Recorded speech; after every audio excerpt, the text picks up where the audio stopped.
University విద్యార్థులు సంస్కృత అనేటువంటి యూనివర్సిటీలో బీఈడీ చదువుతున్న విద్యార్థి పైన ప్రొఫెసర్లు అంటే వీరు ఎంత విజ్ఞత ఉండాలరా, మీకు ఎంత రెస్పెక్ట్ ఉంటుంది? సార్ అని చెప్పి మీరు మీ దగ్గర చదువుకున్న వాళ్ళు రేపటి రోజున సీఎం అయినా పిఎం అయినా సార్ అనే సంబోధిస్తారు. అటువంటి గౌరవం మీకు దొరికేది. ఆ పేరుకే కలంకం తీసుకొని ఇటువంటి పెద్దలు కొంతమంది చేసేటువంటి నిర్వాకాల దూరంగా గురువు అనేటువంటి పేరుకే కలంకం తీసుకొస్తున్నారు. ఆ యాజమాన్యాల ఇటువంటి వారిని దృష్టిలో ఉంచుకొని ఇటువంటి నీచ్ కమిన్ కుత్తేగాలని ఆయా విద్యాలయాల్లో లేకపోతే ఒక మంచి చెప్పాల్సినటువంటి స్థానం ఎవడైనా సరే ఇటువంటి దుర్మార్గాలకు పాల్పడుతున్నారంటే డెఫినెట్గా వాడిని ఇంకొకరు అటువంటి విధంగా జరగకుండా ఉండాలంటే ఎంత కఠినంగా ఉండాలంటే శిక్షలు రోడ్లపైకి తీసుకొచ్చి ఇంకోసారి ఇటువంటి ఘటనలకు కనీసం ఆలోచన రావాలన్నా కూడా ప్యాంట్ తడుపుకోవాలి. అటువంటి సంఘటనలు ఉండాలి. వాళ్ళని డైరెక్ట్గా పూర్తిగా చంపేసి ఈ ఎన్కౌంటర్ ఇటువంటి పదాలు ఉపయోగించకండి. ఇవన్నీ కూడా పరిష్కార మార్గాలు కాదు. చాలా దారుణంగా శిక్షించిన రోడ్డుపై అందరి ముందు వాళ్ళ పరువు తీస్తే తప్ప ఇంకా ఏం ఉపయోగం ఉండదు.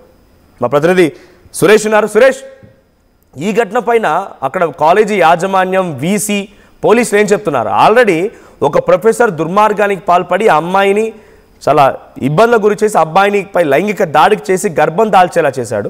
ఇంకొకడేమో ఆ రికార్డులు చేసి ఆ రికార్డుల ద్వారా మళ్ళీ అమ్మాయిని లోబరుచుకునే ప్రయత్నం. సో అమ్మాయి ఏమని కంప్లైంట్ ఇచ్చింది? పోలీసులు ఎలా దీనిపై విచారిస్తున్నారు? మనోజ్, ఈ యొక్క దారుణమైనటువంటి సంఘటన తిరుపతిలోని నేషనల్ సాంస్కృతిక యూనివర్సిటీలో జరిగింది. అయితే ఏదైతే ఈ లక్ష్మణ కుమార్ అనేటువంటి ప్రొఫెసర్ ఆ అమ్మాయి మీద లైంగికంగా ఉన్నటువంటి దాడి చేస్తున్నటువంటి తరుణంలో వేరే అతను వీడియో సెల్ ఫోన్ లో చిత్రీకరించడం, అతను కూడా బ్లాక్ మెయిల్ చేయడం, అనేక రోజులుగా కూడా విద్యార్థిని మానసికంగా చాలా క్షోభను అనుభవించిందని చెప్పాలి. ఈ నేపథ్యంలోనే ఆ అమ్మాయి విద్యార్థిని ఎవరైతే వైస్ ఛాన్సలర్ కి ఫిర్యాదు చేసి ఈ రకంగా నా మీద దాడి చేస్తున్నారంటూ కూడా చెప్పును బోరున విలపించినటువంటి పరిస్థితి. అయితే ఈ యొక్క సంఘటన కూడా అనేక రోజులుగా విద్యార్థిని భరించలేకనే ఫైనల్ గా వైస్ ఛాన్సలర్ దగ్గరికి కంప్లైంట్ చేయడం జరిగింది.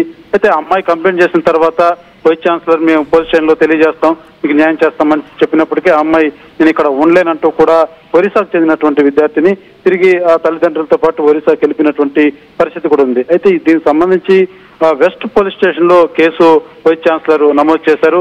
వెస్ట్ పోలీసులు కూడా నిన్న నైట్ డిఎస్పీ స్థాయి అధికారి కూడా యూనివర్సిటీకి వెళ్లి పూర్తి స్థాయిలో విచారించడం జరిగింది.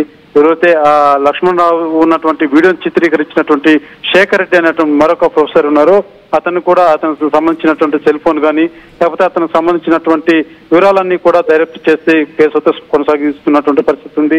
నిన్న నైటే విద్యార్థి సంఘ నేతలంతా కూడా ఈ యూనివర్సిటీ వద్ద చేరుకున్నారు.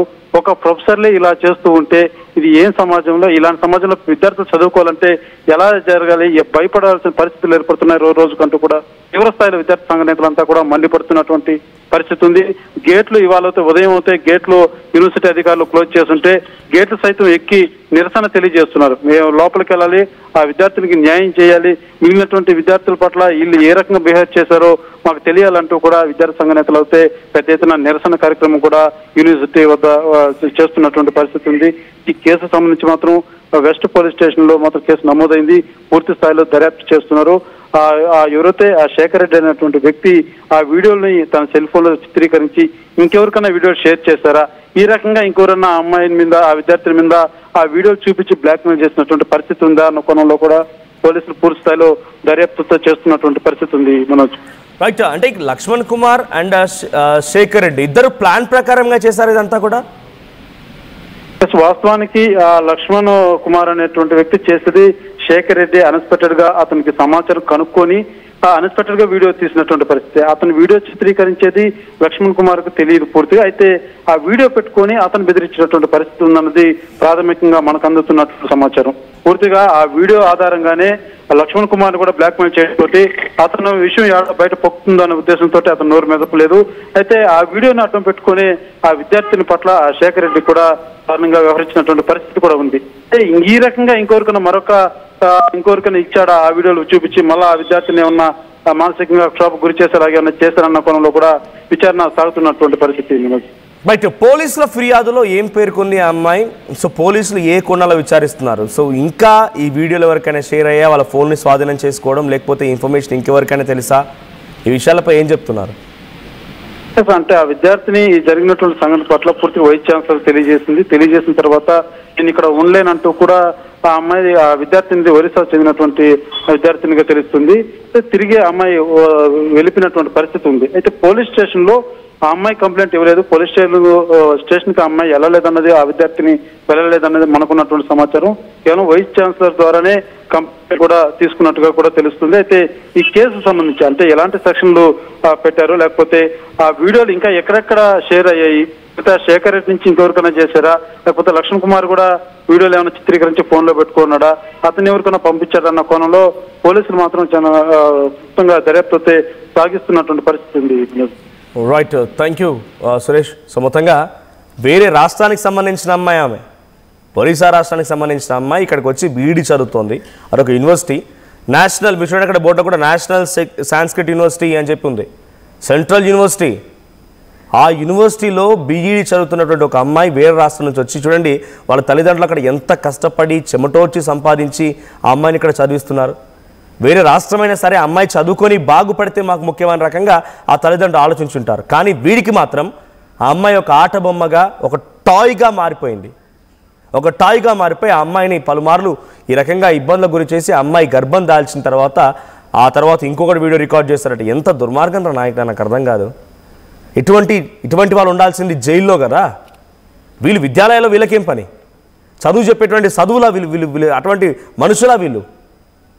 ఉపాధ్యాయులైనటువంటి పదానికి, గురువు అనేటువంటి పదానికి కలంకం తీసుకొస్తుంది ఇటువంటి దుర్మార్గులని.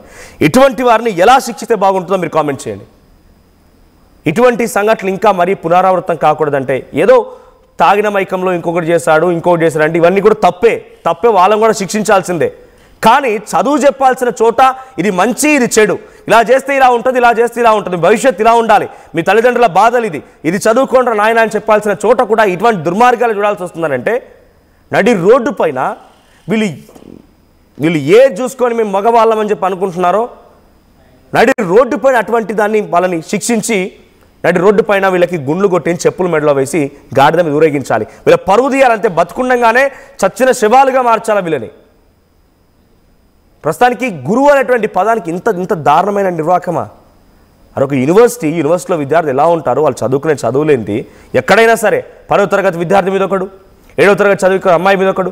రీసెంట్ 2 days బ్యాక్ తెలంగాణలో కూడా ఒక గవర్నమెంట్ స్కూల్లో ఒక ప్రిన్సిపల్ ఒక అమ్మాయి మీద, లేడీ ప్రిన్సిపల్ అమ్మాయి మీద, 10th క్లాస్ అమ్మాయి మీద సెక్సువల్ అసాల్టేషన్ అంట. ఎంతకంటే దారుణం ఉంటుందా? ఇంత మదంతో కొట్టుకుంటున్నారా? వీళ్ళ బలుపు, ఇలా మదాలు అంగాలంటే కరెక్ట్గా వీళ్ళ పని చేయించాల్సి ఉంటుంది. అంటే వీళ్ళకి మంచిగా టైంకి జీతాలు ఇచ్చి, కొంతమంది మాత్రం ఎవరైతే దుర్మార్గాలు పాల్పడుతున్నారో వీళ్ళ మరమంగాలంటే కరెక్ట్ టైంకి జీతాలు ఇచ్చి, మంచిగా అన్ని రకాల సవలతులు ఇచ్చి, ప్రభుత్వం అన్ని రకాల బాధ్యతలు తీసుకొని వీళ్ళకి మంచిగా వీళ్ళ కొడుకులు పిల్లలందరూ కూడా మంచి యూనివర్సిటీలో, పెద్ద కాలేజీలో, కార్పొరేట్ రంగంలో ఉంటారు. ప్రభుత్వ పాఠశాల పిల్లలు వస్తారు కాబట్టి పేద మధ్యతరగతి పిల్లలు వస్తారు, వీళ్ళకి చులకన. ఆ బలుపు తగ్గించాలి ఫస్ట్. గవర్నమెంట్ స్కూల్లో చదివేటువంటి గవర్నమెంట్ స్కూల్లో చెప్పేటువంటి పిల్లలు, లేకపోతే యూనివర్సిటీలో ప్రొఫెసర్ అందరి పిల్లలు కూడా అదే గవర్నమెంట్ స్కూల్లో, అదే గవర్నమెంట్ కాలేజీలో చదివితే వీళ్ళకి కూడా బల్బ్ అంగుతుంది. మా పిల్లలు కూడా ఉన్నారు కదా, ఇంకో చోట చదువుతున్నారు కదా, అప్పుడైతేనే మీకు ప్రభుత్వ ఉద్యోగాలు కొనసాగే అవకాశం ఉంది, లేకపోతే లేదు అన్నప్పుడు చాలా మార్పులు వస్తాయి. ఇది ఒకటే కాదు, ఇటువంటి నిర్వాకాలే కాదు, ప్రభుత్వ పాఠశాల అక్కడక్కడ ఫుడ్ పాయిజన్ గట్టలు అవుతున్నాయి కదా, అవి కూడా మారుతాయి. ప్రభుత్వ స్కూళ్ళలో, ప్రభుత్వ కాలేజీల్లో, ప్రభుత్వ హాస్టళ్లలో బెంచ్లు లేక నేలపై పండుకోవడాలన్నా చూసారా, ఆ విధానం మారుతుంది. కరెక్ట్ టైంకి మీల్స్ అంతాయి. ఆ ఒక్క చిన్న నిర్ణయం చాలా పెద్ద మార్పు తీసుకొస్తుంది విద్యాలయాల్లో. ప్రభుత్వ ఉపాధ్యాయులుగా ఉన్నటువంటి ప్రతి ఒక్క ఉపాధ్యాయుడి పిల్లలు, ఉపాధ్యాయుడు లేదా ఉపాధ్యాయురాలు పిల్లలు అందరూ కూడా అదే గవర్నమెంట్ స్కూల్స్ ఆర్ కాలేజీలో చదివేయాలనేటువంటి నిబంధన పెడితేనే మీరు ప్రభుత్వ ఉద్యోగాలు కొనసాగుతాయి. లేదంటే మొత్తం మీ ఉద్యోగం పోద్దనేటువంటి ఒక్క నిబంధన పెట్టండి, ఒక చిన్న నిబంధన పెడితే అన్నీ మారుతాయి. ఇటువంటి వాళ్ళ వివరించేటువంటి వీళ్ళ బల్పు కూడా తగ్గిద్ది. సో ఈ ఇద్దరిని ఎలా శిక్షిస్తే బాగుంటుందో మీరు కామెంట్ చేయండి. షాద్నగర్ వైపు ఉన్న స్వర్గసీమ వెంచర్ లో ప్లాట్ల పండగ వచ్చింది. నూతన వెంచర్ అమేయ రూపంలో అప్రూవ్డ్ ప్లాట్లు, resort facility, reasonable price. Swargaseema వారి నూతన వెంచర్ అమేయ. ఆ జలుబు, తలనొప్పి, ఒళ్ళు నొప్పులు ఏంటమ్మా? శాస్త్రి వామ్ 5 రూపాయల ప్యాక్ రిలీజ్ అయింది కదా. చెల్లెమ్మా, శాస్త్రి వామ్ 5 రూపాయల ప్యాక్ రిలీజ్ అయిందమ్మా, వెంటనే తెచ్చుకో. శాస్త్రి వామ్ 5 రూపాయల్లో అద్భుతం. నగల సామ్రాజ్యం పెద్దది, మన వేడుకల్లో నగల పాత్ర పెద్దది. నగల్లో మన సంప్రదాయం అది పెద్దది. అదే విధంగా నగలు కొనేటప్పుడు మీ సేవింగ్స్ కూడా ఇకపై పెద్దగా ఉంటుంది. అన్ని నగల తరుగును ముందు కన్నా ఇంకా తగ్గించాం. ఈ తక్కువ తరుగును చూస్తే వెంటనే నగలు కొనేస్తారు. డైమండ్ జ్యువెలరీ ధరలు కూడా పెద్ద లెవెల్లో తగ్గించాం. ఇకపై అందరూ డైమండ్ జ్యువెలరీ కొనుక్కోవచ్చు. ఏ ఆఫర్లోనూ పక్కదారి పట్టకండి.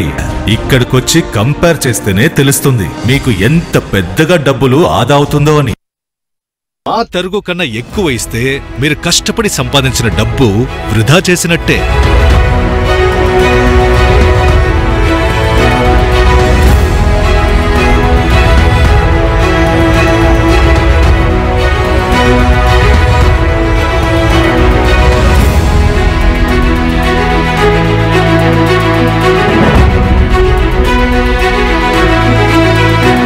లలితాలో నగలు కొనండి, ఎక్కువ డబ్బులు ఆదా చేయండి.